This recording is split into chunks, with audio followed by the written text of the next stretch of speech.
नमस्कार, जय हिंद। मैं मोहन पाठक और आज पूरा डिटेल से हम चर्चा करेंगे कि अमेरिका, इजराइल और ईरान के बीच में जो समझौता हुआ है वो कैसे हुआ और अब अमेरिका क्यों कह रहा है। वहाँ के जो रक्षा मंत्री हैं उन्होंने कहा कि ईरान हमारे पैरों में गिर के गिड़गिड़ा रहा था, तब जाके ये सीज फायर हुआ है।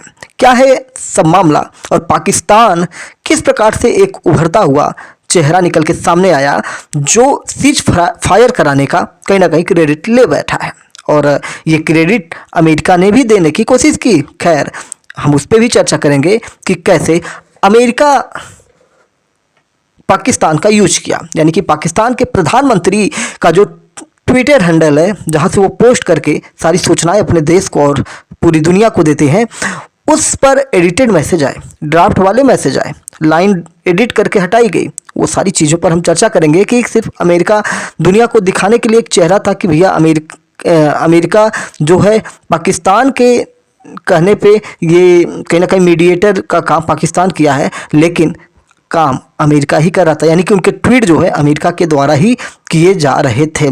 अब पाकिस्तान ने अमेरिका और ईरान के बीच सीज फायर कैसे करवाया होगा, ये आप सबके मन में चल रहे होंगे, क्योंकि पाकिस्तान कब से इतना बड़ा हो गया कि वो अमेरिका और ईरान जैसे देशों का सीज फायर करवा दें। आपको बता दें कि अमेरिका और ईरान की जंग में पाकिस्तान की कूटनीतिक कोशिशें कई दिनों से जारी थी और ये बातचीत भी चल रही थी, युद्ध भी चल रहा था और बातचीत भी चल रहा था, और दुनिया को बार बार पाकिस्तान बोल रहा था कि हम कहीं ना कहीं सीज फायर करवा देंगे। और यहाँ तक कि पाकिस्तान में अगर हम देखें इस युद्ध के जरिए तो पाकिस्तान में पेट्रोल और डीजल के दाम 500 प्लस हो गए थे।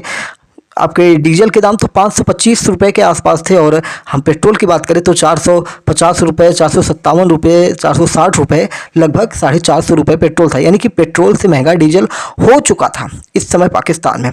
29 मार्च को इस्लामाबाद में पाकिस्तान, सऊदी अरब, तुर्की और मिस्र के विदेश मंत्रियों के साथ मीटिंग करता है, और ये जो है अपडेट इसकी जो है इसाक डार बीजिंग लेकर पहुंच जाते हैं। कहाँ पे? दुनिया भर के लोगों को बताने के लिए बीजिंग पहुंचते हैं। बीजिंग यानी कि उन्होंने चीनी विदेश मंत्री वांग ई को ब्रीफ किया। ये सारी बातें जो यहाँ पे हुई, ये बातें जाके चीन में बताई गई, और 5 अप्रैल को खबरें आनी शुरू हुई कि अमेरिका, ईरान और एक मध्यस्थ देश तीनों मिलकर 45 दिन के सीज फायर पर प्लान कर रहे हैं। लेकिन इसी दिन ट्रंप ने ईरान को लेकर कई सारी गालियों भरे पोस्ट डाले, जिसके बारे में हमने एक लेक्चर में लिया है, सारी चीज़ें डिटेल में बताई है। उसका नाम ही हमने रखा है गालीबाज ट्रंप। ट्रंप ने 48 घंटे में होर्मुज स्ट्रेट खोलने और डील करने की धमकी भी दी थी, और पाकिस्तान ने अमेरिका और ईरान के सामने 2 चरणों का प्लान पेश किया था। पहले चरण में सीज फायर कर होर्मुज स्ट्रेट को खोलना और फिर बातचीत से समझौता करना था। कई सारी न्यूज एजेंसियों ने इस चीज़ को पकड़ा और बहुत सारी बातें लिखी। न्यूज एजेंसी रॉयटर्स ने लिखा कि 6 से 7 अप्रैल की पूरी रात शरीफ और मुनीर ने अमेरिकी उपराष्ट्रपति जेडी वेंस, विशेष दूत स्टीव विटकॉफ और ईरानी विदेश मंत्री अब्बास अरागची से कई बार फोन पर बातचीत की। 7 अप्रैल की शाम 6 बजे के आसपास ट्रंप ने सोशल मीडिया पर पोस्ट किया और लिखा कि आज रात ईरान की पूरी सभ्यता को तबाह कर देंगे, यानी कि उस एज में ले जाएंगे जब मतलब मनुष्य प्रारंभ वाली स्थिति में आ जाता है, यानी कि जब मानव जीवन कहीं ना कहीं सभ्यताओं से बड़ी दूर था, यानी कि पत्थरों वाले युग में ले जाने की, पाषाण युग जैसी बातें करने लगे। और इसके बाद क्या था, ईरान ने भी अपनी ताकत झोंकने की कोशिश की और अपने देश की जनता से बोला कि भैया ये कांड करेंगे तो जहाँ जहाँ पावर प्लांट है वहाँ पे जाके आप ह्यूमन चैन बनाइए, और अगर ऐसा ये कुछ करते भी हैं तो दुनिया खुद ही इनको लताड़ेगी, क्योंकि आप युद्ध में किसी देश के नागरिक को मार नहीं कर सकते हैं। और इसका फायदा भी देखने को मिला।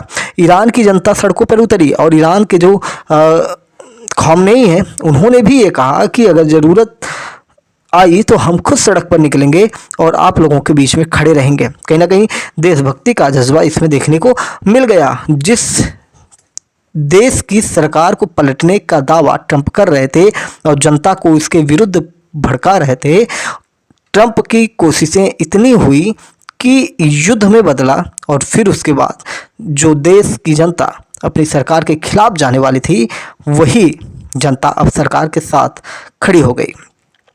आपको बता दें कि इस्लामाबाद ने डिप्लोमेटिक चैनल एक्टिव किया।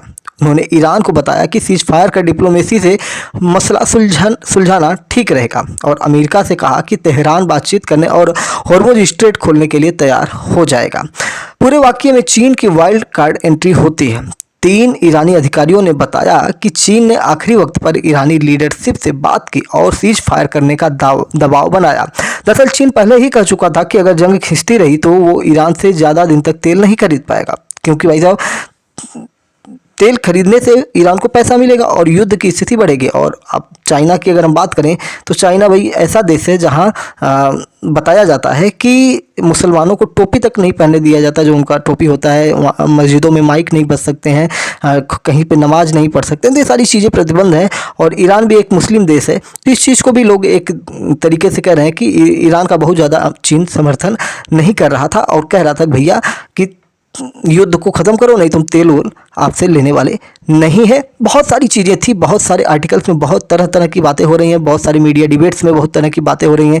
कौन किसके साथ है, किसके साथ नहीं है, भारत किसके साथ है, भारत किसी के साथ नहीं है, भारत सबके साथ है, ठीक है। और भारत किस स्थिति में है, भारत उस स्थिति में है कि भैया युद्ध ना हो तो बेहतर है। 10 अप्रैल को इस्लामाबाद में एक त्रिपक्षीय वार्ता की तैयारी भी होती है और इसमें पाकिस्तान, अमेरिका और ईरान की शीर्ष अधिकारी शामिल होने की बात भी निकल रही थी। अमेरिका की ओर से जेडी वेंस इसमें हिस्सा ले सकते हैं, ऐसी बातें भी निकल के आ रही थी। यानी कि अगले 2 दिनों में क्या होगा वो घटनाक्रम बन सकता है। अच्छा, पाकिस्तान मध्यस्थता कर रहा है तो आपके दिमाग में खटक रहा होगा कि क्या दुनिया में और भी देश नहीं है, भारत कहाँ था? भारत का भी इसमें तो कंट्रीब्यूट होना चाहिए था इस युद्ध को समाप्त करने में, लेकिन भारत कहाँ पिछड़ गया? भाई भारत का अमेरिका से तो ऐसे ही नहीं जम रहा है, तो अमेरिका भारत के कहने पे तो नहीं करता, क्योंकि डोनाल्ड ट्रंप को तो कहीं ना कहीं पाकिस्तान को हीरो दिखाना था, हीरो बनाना था, क्योंकि पाकिस्तान ने बार बार कहा कि डोनाल्ड ट्रंप ने ऑपरेशन सिंदूर को रुकवाया था, लेकिन भारत ने संसद में भारत के प्राइम मिनिस्टर ने कहा कि भाई हमारी किसी से बात नहीं हुई थी, हमारी डायरेक्ट पाकिस्तान से बात हो रही थी, पाकिस्तान खुद चाहता था कि युद्ध रुक जाए, तो फिर हमने युद्ध को रोका। आपको बता दें कि मई 2025 में भारत पाकिस्तान के बीच हुए 88 घंटे के संघर्ष को रोकने का क्रेडिट शहबाज शरीफ और असीम मुनीर डोनाल्ड ट्रंप को देते हैं, जबकि भारत इसका खंडन करता है। यही बात मैं आपको डिटेल में बता रहा था। 18 जून को ट्रंप ने मुनीर को व्हाइट हाउस में सीक्रेट मीटिंग और लंच के लिए बुलाया था, और ऐसा पहली बार हुआ था जब किसी पाक सेना प्रमुख को अमेरिकी राष्ट्रपति ने न्योता दे दिया हो। और फिर उसके बाद क्या, पाकिस्तान अपने आप को बहुत बड़ा तोप समझने लगा। शहबाज शरीफ ने भी 2025 में 3 बड़े मौक़ों पर ट्रंप को मैन ऑफ पीस कहा, विजनरी और साहसी नेता कर दिया, और ट्रंप को नोबेल पीस प्राइज के लिए नॉमिनेट भी किया गया, जबकि ट्रंप को मिला जुला कुछ नहीं। ये बात सत्य है कि ट्रंप को मिला नहीं, और जब नहीं मिला तो फिर ये कई सारे देशों पे हमला करने लगे, किसी का राष्ट्रपति उठा ले रहे हैं तो किसी देश को ही कब्जा कर ले रहे हैं, मतलब उठपटांग हरकतें इनके चलने लगी, मतलब इनका माइंड डिस्टर्ब हो गया, ऐसा लोग कहना शुरू कर दिए। 20 मार्च को फारसी नए साल नौरोज पर सुप्रीम लीडर मुज्तबा खौमनई ने पाकिस्तान को लेकर कहा कि पाकिस्तान हमारे शहीद लीडर अली खौमनई को खास तौर पर प्रिय था। यानी कि ईरान और अमेरिका दोनों का चहेता कहीं ना कहीं पाकिस्तान था, और जंग की शुरुआत से ही पाकिस्तान ने किसी का पक्ष नहीं लिया। उसने खौमनई की हत्या के बाद खुले तौर पर निंदा की, साथ ही सऊदी पर ईरानी हमले की भी निंदा की, यानी दोनों ओर से बैलेंस बनाता हुए चला गया। और पाकिस्तान दुनिया का अकेला इस्लामिक देश है जिसके पास न्यूक्लियर बम है, और उसके न्यूक्लियर वेपन्स को 50 से ज़्यादा इस्लामिक देशों के संगठन OIC में इस्लामिक बम कहा जाता है। यानी कि जो बम है भैया इस्लामिक बम है, ठीक है, कहीं भी फट सकता है। इसी के चलते पाकिस्तान इस जंग में नेगोशिएट करने की मजबूत स्थिति में हो जाता था। आपको बता दें कि अगर किसी इस्लामिक देश के अस्तित्व को खतरा हुआ तो पाकिस्तान न्यूक्लियर ताकत के दम पर बड़ी भूमिका निभा सकता है, ऐसी बातें लोग कहते हैं। एक थ्योरी ये भी चलती है कि ट्रंप अपनी साख बचाने के लिए पाकिस्तान का इस्तेमाल किया। दरअसल जंग अब उस मोड़ पर आ चुकी थी कि जहां अमेरिका को ईरान पर बड़े हमले करने पड़ते, क्योंकि ईरान अमेरिका की एक नहीं सुन रहा था और अपनी शर्तें ही रखते जा रहा था, और अपनी शर्तें मनवाने के लिए अमेरिका पर दबाव बना रहा था। दुनिया अमेरिका से किनारा कर चुकी थी, इससे मामला बिगड़ जाता, और ऐसे में ट्रंप ने सीज फायर को बेहतर विकल्प माना। पहले उन्होंने बहुत सारी धमकियां दी कि आज की रात कयामत होगी, ऐसी ऐसी बहुत सारी चीज़ें चीज़ें की गई, लेकिन ईरान डरा नहीं। उसने बोला कि जब तक हमारी शर्तें नहीं मानी जाएंगी हम किसी भी कीमत पे नहीं रुकने वाले हैं, और अगर हमारे देश में हमला होता है, हमारे पावर प्लांट्स को उड़ाया जाता है, तो हम अपने आसपास के किसी भी देश को ऐसा जो है जो अमेरिका समर्थित है उस किसी देश को भी हम छोड़ेंगे नहीं। हम तो डूबेंगे सनम, तुम्हें भी ले डूबेंगे, ऐसा ईरान ने खुल्लम खुल्ला बोल दिया था। ट्रंप के कहने पर ही पाकिस्तान सीज फायर के लिए मध्यस्थ बना और उसे चीन ने भी सपोर्ट किया। इसलिए जब ट्रंप ने सीज फायर का ऐलान किया तो लिखा कि पाक पीएम शहबाज शरीफ और आर्मी चीफ आसिम मुनीर की सलाह पर सीज फायर कर रहे हैं। अब आपको बता दें कि जो देश आर्थिक संकट, आतंकवाद और घरेलू अस्थिरता के लिए जाना जाता है, उसी ने दुनिया की सबसे बड़ी जंग रोकने में निर्णायक भूमिका निभाई, और इसलिए पाकिस्तान की डिप्लोमेसी इस वक्त अपने सबसे बेहतरीन दौर में है, ऐसा लोग मान लेते हैं। क्योंकि पाकिस्तान भाई, उसके नाम से अगर युद्ध रुक रहा है तो कहीं ना कहीं क्रेडिट तो पाकिस्तान लेगा ही। और साउथ एशिया मामलों में जो एक्सपर्ट लोग हैं वो लोग ये कह रहे हैं कि पाकिस्तान ने अपनी कई साल की सबसे बड़ी डिप्लोमेटिक जीत हासिल कर ली है। उसने उन लोगों को गलत साबित किया जो सोचते थे कि पाकिस्तान के पास इतने हाई रिस्क के काम की काबिलियत ही नहीं है। और इस वक्त पाकिस्तान दुनिया के उन गिने चुने देशों में है जो एक ही वक्त में अमेरिका, ईरान, सऊदी अरब और 3-4 चीन जैसे देशों को एक साथ टारगेट कर सकता है। आपको बता दें कि मध्यस्थता करने से पाकिस्तान को काफ़ी जो इसकी छवि है उसमें कहीं ना कहीं बदलाव देखने को मिल सकती है। पाकिस्तान 2 दुश्मन देशों को बातचीत की मेज पर लाकर खुद को भरोसेमंद मध्यस्थ साबित कर रहा है, और अगर समझौता हो जाता है तो पाकिस्तान कूटनीतिक मोर्चों पर अस्थायी भरोसा और बढ़त बना लेगा। जो अस्थायी युद्ध अभी रुका हुआ है वो अगर अस्थायी बन जाता है तो कहीं ना कहीं भैया पाकिस्तान इस्लामिक कंट्रियों में अपने आप को दादा बना के बैठ जाएगा। और भारतीय think tank observer research foundation में स्ट्रेटेजिक स्टडीज प्रोग्राम के डिप्टी डायरेक्टर विवेक मिश्र हैं। वो कहते हैं कि इस मध्यस्थता से पाकिस्तान की आर्थिक मदद बढ़ जाएगी, यानी कि इसका जो भीख वाला कटोरा है ना, इसमें पैसा ज़्यादा मिलेगा। इंटरनेशनल मॉनेटरी फंड और यानी कि IMF और वर्ल्ड बैंक जैसी संस्थाओं से आसानी से इसको भीख मिल जाएगी, और ईरान से भी रिश्ते और ज़्यादा बेहतर हो जाएंगे, और तेल और गैस भी भीख में कहीं ना कहीं कम पैसे में मिल जाएगा। और भी बहुत सारी चीज़ें हैं, जैसे पाकिस्तान खुद जंग में शामिल होने और आर्थिक संकट से बचने की कोशिश में लगा हुआ है, क्योंकि भाई अफ़गानिस्तान से उधर टिकाया जा रहा है, अफ़गानिस्तान एक एक चौकियाँ इनकी उड़ाया जा रहा है, और इधर भारत और पाकिस्तान ऑपरेशन सिंदूर करके बैठे हैं, और भारत शेर की तरह बैठा हुआ है कि भाई पाकिस्तान कुछ भी गलती करे हम पकड़ के दबोच लें। तो ईरान सऊदी अरब पर हमले कर रहा था, तो पाकिस्तान और सऊदी के बीच डिफेंस पैक्ट है कि अगर किसी पर हमला हुआ तो वो दूसरे पर भी हमला माना जाएगा, यानी कि जब ईरान सऊदी पर हमला कर रहा था तो वो पाकिस्तान पे हमले के जैसा माना जाता था।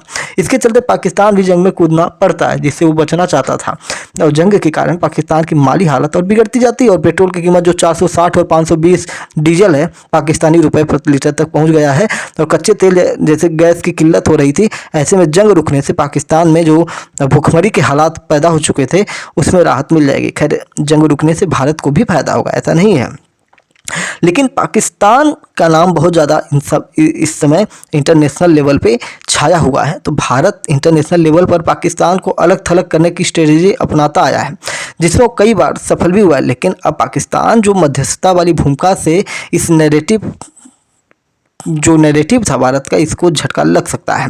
एक और बड़ा असर भारत के क्षेत्रीय संतुलन पर पड़ेगा। भारत के इजराइल से अच्छे संबंध है, जबकि पाकिस्तान चीन और ईरान के साथ एक अलग ब्लॉक बन रहा है।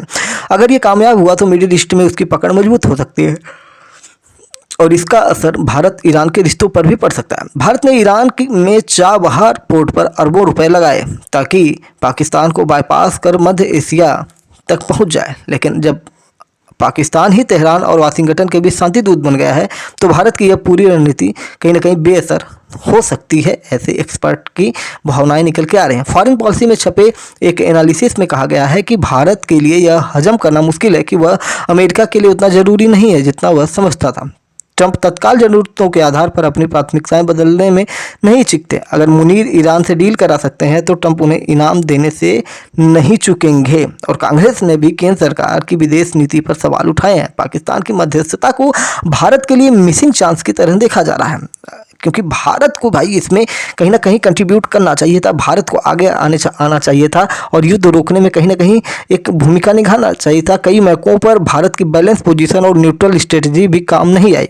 हालांकि ORF में मिडिल ईस्ट पॉलिसी के जो एक्सपर्ट हैं वो बताते हैं, वो मानते हैं कि पाकिस्तान के चर्चा में आने से भारत को बिल्कुल भी गुरेज नहीं होना चाहिए था और ना ही हुआ। इस मामले में पड़ने से भारत को कुछ फ़ायदा भी नहीं होता, जबकि पाकिस्तान के लिए फ़ायदे से ज़्यादा ये मजबूरी थी, क्योंकि वो लंबे वक्त से हाशिए पर है और आर्थिक तंगी झेल रहा है। अब वो मिडिल ईस्ट की इस्लामिक राजनीति में शामिल होना चाहता है तो उसके कटोरे में कहीं ना कहीं भीख ज़्यादा मिलेंगे। तो भारत को भीख लेना नहीं था, भारत खुद ही सबको देता रहता है और भारत सक्षम है अपने आप को चलाने के लिए। जहां पाकिस्तान में 550 रुपये लीटर डीजल है, वहां भारत में आप देखेंगे 95 डीजल पेट्रोल अपना चल रहा है। जो पुराना रेट है उसी रेट पे सारी चीज़ें चले। अंडर 100 देख लें तो अगर स्टेट वाइज देखेंगे तो कहीं स्टेट में 5 रुपये 10 रुपये आगे पीछे हो सकता है जो टैक्सेज है। तो ये सारी चीज़ें हैं और सीज फायर की बात तो निकल के आ रही है। सीज फायर को लेकर पाक PM शरीफ ने जो पोस्ट लिखा उसमें लेबनान पर भी हमले रोकने का जिक्र था, लेकिन इजरायली PM बेंजामिन नेतन्याहू के पोस्ट में लेबनान को इससे अलग बताया गया।